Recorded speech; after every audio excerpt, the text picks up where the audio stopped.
Dinesh Rao sir, ನನಗೆ ಒಂದು ಸಹಜ ಕುತೂಹಲ ಒಂದಿದೆ. ಈಗ ಒಂದು ಕ್ರೈಮ್ ಸೀನ್ ಅಂತ ಅನ್ಕೊಳ್ಳಿ, ಸೀನ್ ಆಫ್ ದಿ ಕ್ರೈಮ್ ಅಂತ ಅನ್ಕೊಳ್ಳೋಣ ನಾವು. ಅಲ್ಲಿ ಎಫ್ ಎಸ್ ಎಲ್ ಅಂತ ಹೇಳ್ತಾರಲ್ಲ, ಪೊಲೀಸರ ನಿರ್ದೇಶನದ ಮೇರೆಗೆ ಪೊಲೀಸರು ಕೊಟ್ಟಂಥ ಅಂಶಗಳನ್ನ ಇಟ್ಕೊಂಡು ಎಫ್ ಎಸ್ ಎಲ್ ತನಿಖೆಗೆ ಶುರು ಮಾಡ್ಕೊಳ್ತೀರಾ ನೀವು, ಅಥವಾ ಅನೇಕ ಬಾರಿ ನೀವು ಸ್ಪಾಟ್ಗೆ ಹೋಗಲ್ವಾ, ನಿಮ್ಮ ತಂಡವನ್ನು ಅಲ್ಲಿ ಕಳಿಸ್ಕೊಟ್ಬಿಟ್ಟಿರ್ತೀರಾ, ಅಥವಾ ಒಂದು ಮರ್ಡರ್ಗೆ ಸಂಬಂಧಪಟ್ಟಂತೆ ಒಬ್ಬ ಎಫ್ ಎಸ್ ಎಲ್ ಎಕ್ಸ್ಪರ್ಟ್ ಆಗಿ ತನಿಗೇನು ಬೇಕಾಗುತ್ತೆ ಇನ್ವೆಸ್ಟಿಗೇಷನ್ಗೆ, ಇನ್ನೂ ಆಯಾಮದಲ್ಲಿ ತನಿಖೆ ನಡೆಯುತ್ತಾ ಸರ್?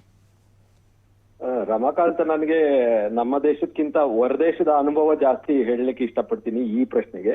ಯಾಕಂದ್ರೆ ಇಲ್ಲಿದ್ ಬಗ್ಗೆ ಹೇಳಿದ್ರೆ ಸ್ವಲ್ಪ ನೆಗೆಟಿವ್ ಮೆಸೇಜ್ ಹೋಗ್ಬೋದು. ಬಟ್ ಆಕ್ಚುಯಲ್ ಪ್ರೊಸೀಜರ್ ಏನು? See, when we go to the crime scene, ನಮಗೆ we don't listen to the investigating officer, we direct the investigating officer. ಯಾಕಂದ್ರೆ ಇದರಲ್ಲಿ ಪರಿಣಿತಿ ಹೊಂದಿರೋ ನಾವು ಎವಿಡೆನ್ಸ್ ಯಾವುದು, ಯಾವ ರೀತಿ ಅದನ್ನ ಡಾಕ್ಯುಮೆಂಟ್ ಮಾಡಬೇಕು, ಯಾವ ರೀತಿ ಅದನ್ನ ಪ್ರಿಸರ್ವ್ ಮಾಡಬೇಕು, ಯಾವ ರೀತಿ ಪ್ಯಾಕ್ ಮಾಡಬೇಕು, that is what the crime scene officers have been trained. So ಅದನ್ನ ಆಧಾರದ ಮೇಲೆ ಆ ಮಾಹಿತಿನ ನಾವು ತನಿಖಾಧಾರಿಕರಿಗೆ ಕೊಡ್ತೀವಿ. That information we will give what evidence is collected. For example, gun shots ಅಂತ ಅನ್ಕೊಳ್ಳಿ, ನಾವಲ್ಲಿ ಎಷ್ಟು ಬುಲೆಟ್ ಸ್ಪ್ಲಿಂಟರ್ಸ್ ರಿಕವರ್ ಮಾಡಿದೀವಿ, ಬುಲೆಟ್ ಅಲ್ಲಿ ಇದು ಗನ್ ಅಲ್ಲಿ ರಿಕವರ್ ಮಾಡಿದೀವಿ, ಮತ್ತೆ ಅಲ್ಲಿ ಬ್ಲಡ್ ಸ್ಪ್ಯಾಟರ್ ಹೆಂಗಿತ್ತು, ಇವು ಪರ್ಸನಲ್ ಬಿಲಾಂಗಿಂಗ್ಸ್ ಎಲ್ಲಿದೆ, plus the site of the body, angulation of the shot, ಇವೆಲ್ಲ ಸೇರಿ ಕೆಲವು ಅಂಶಗಳನ್ನ ನಾವು ತನಿಖಾದಾರರಿಗೆ ಕೊಡ್ತೀವಿ. So that it helps in the investigation. So this is how the team works. ಇದು ಅದಲ್ಲದೆ ಒನ್ಸ್ ತನಿಖೆ ಒಂದು ಅಲ್ಲಿ ಪರೀಕ್ಷೆ ಮಾಡಿದಾಗ, ಬಾಡಿ ಪರೀಕ್ಷೆ ಮಾಡಿದಾಗ, ಎವಿಡೆನ್ಸಸ್ ನ ಪರೀಕ್ಷೆ ಮಾಡಿದಾಗ, ಅದನ್ನಲ್ಲಿ ಬಂದಿರತಕ್ಕಂತ information that will be pass to the investigating officer or the team. So ಆ ಟೀಮ್ ಅಲ್ಲಿ ಏನಾದ್ರು ಕ್ಲಾರಿಫಿಕೇಶನ್ ಇದ್ರೆ we will give to them, because many times it is we direct them where to look for, what to look for ಅಂತ.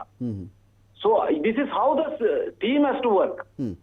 Sir, ನೀವು ಪ್ರಶ್ನೆ ಕೇಳಕ್ಕೆ ಒಂದು ಕಾರಣ ಇದೆ ಸರ್. ಯಾಕಂದರೆ ದರ್ಶನ್ ಅವರ ಪರ ವಕೀಲರಾಗಿರ್ತಕ್ಕಂಥ ಸಿ ವಿ ನಾಗೇಶ್ ಅವರು ವಾದ ಮಂಡಿಸಬೇಕಾದ್ರೆ, ಸ್ವಾಮಿ ಆ ಸೀನಲ್ಲಿ ಹೋಗ್ಬಿಟ್ಟು ಒಂದು ದೊಣ್ಣೆ ಇಟ್ಬಿಟ್ಟಿದ್ದಾರೆ, ಒಂದು ನೈಲಾನ್ ಹಗ್ಗ ಇಟ್ಬಿಟ್ಟಿದ್ದಾರೆ, ಒಂದು ಬಿದಿರಿನ ಕೋಲ್ ಇಟ್ಬಿಟ್ಟಿದ್ದಾರೆ, ಇದೆಲ್ಲ ಮೊದಲೇ ಯಾಕೆ ಮಾಡಲಿಲ್ಲ ಇವರು?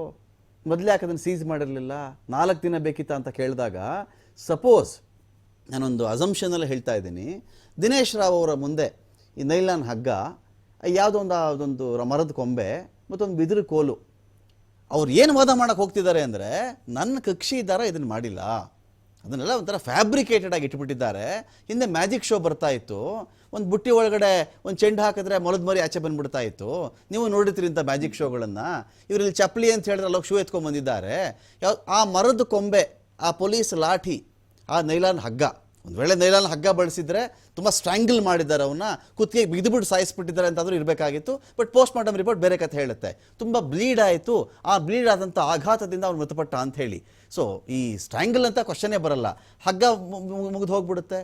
ಲಾಠಿ ಅಂತ ಬಂದು ಲಾಠಿಲಿ ಹೊಡೆದು ಸಾಯಿಸ್ಬಿಟ್ರಾ ಇವರು ಅಂತ ಬಂದಾಗ, ಒಂದು ನೈಲಾನ್ ಹಗ್ಗ, ಒಂದು ಬಿದಿರದ ಕೋಲು, ಒಂದು ಸೌದೆ ಅಥವಾ ಒಂದು ಮರದ ಕೊಂಬೆ, ಇಷ್ಟು ಕೊಟ್ಟರೆ ನೀವು ಅದರಲ್ಲಿ ಏನಂತ ಪ್ರೂವ್ ಮಾಡಬಹುದು ನಾವು ಅಂತ? ಅಲ್ಲ ನೋಡಿ, ಒಂದು ಈಗ ನೀವು ನೈಲಾನ್ ಹಗ್ಗದಲ್ಲಿ ಸಾಯಿಸ್ಲಿಕ್ಕೆ ಆಗೋದಿಲ್ಲ ಅಂದ್ರೆ ನಾವು ಬೇಕಾದಷ್ಟು ಕೇಸ್ ನೋಡಿದ್ವಿ, ಆಗಿರುತ್ತೆ. ಬರೀ ಕೋಲಲ್ಲಿ ಮಾಡಿದಾರ, ಆಗಿಲ್ಲ, that's a different story all together. ಈಗ C, the argument of the defense itself cannot be a conclusion. He is developing his own narrative. Our narrative ಗೆ I am very sure prosecution might have an answer. ಇಬ್ರಲ್ಲೂ ಉತ್ತರ ಇಲ್ಲದೆ ಇದ್ದಾಗ ದರ್ಶನ್ಗೆ advantage ಆಗುತ್ತೆ ಅಷ್ಟೇ.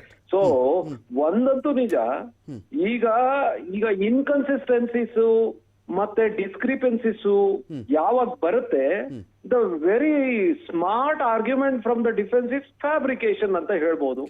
So that is a very good statement by the defence. ನಾನು ಹೇಳ್ತೀನಲ್ಲ, it's a very good statement. Let the prosecution establish it was a reliable evidence ಅಂತ. ಅವಾಗ ಏನಾಗುತ್ತೆ, ಪ್ರೊಸೀಜರಲ್ ಸ್ಕ್ರೂಟಿನಿ ಆಗುತ್ತೆ. So if the procedural scrutiny ತಪ್ಪಾಗಿದೆ ಅಂತ defence ಗೊತ್ತಿದ್ದೇ ಈ fabrication terminology use ಮಾಡಿದ್ದಾರೆ ಅಂದಾಗ, automatically they will fail. So that's a very good smart trick ಅಂತ ನಾನು ಹೇಳ್ಬೋದು ಅಷ್ಟೇ. ಬಟ್ ಒಂದತ್ತು ನಿಜ, ನೀವು ಹೇಳಿದ್ರಲ್ಲ ಈ ಡಿಸ್ಕ್ರಿಪೆನ್ಸೀಸ್, ಈ delay, I think the prosecution if they really have a genuine reason to support, it be good for the case. ಇಲ್ಲ ಅಂದ್ರೆ ದ ಕೇಸ್ ವಿಲ್ ಫಾಲ್. ಅದಕ್ಕೆ ನಾನು ಹೇಳಿದ್ನಲ್ಲ, ದ ನರೇಟಿವ್ಸ್ ವಿಲ್ ಚೇಂಜ್ ನಾವು. ಮೊದಲು ದ ನೆರೇಟಿವ್ಸ್ ಫ್ರಮ್ ದ ಯಾರು accuse ಹಿಡ್ಕೊಂಡಿದ್ದಾರೆ ಅವ್ರದ್ದೊಂದು narrative, ಅದಲ್ಲದೆ ಪೊಲೀಸ್ ಇಂದ ಒಂದು ನೆರೇಟಿವ್ ಬಂದಿದೆ. ಈಗ ಬರೋದು the legal narrative based on the evidences. This is the real narrative and ನಿಜವಾಗ್ಲೂ ಏನಾಗಿದೆ, that narrative will never come up. This is the actual narrative, what goes in the court ಅದೇ narrative ಮುಂದೆ ಬರೋದು. This is how it helps the prosecution of the defence. Fine.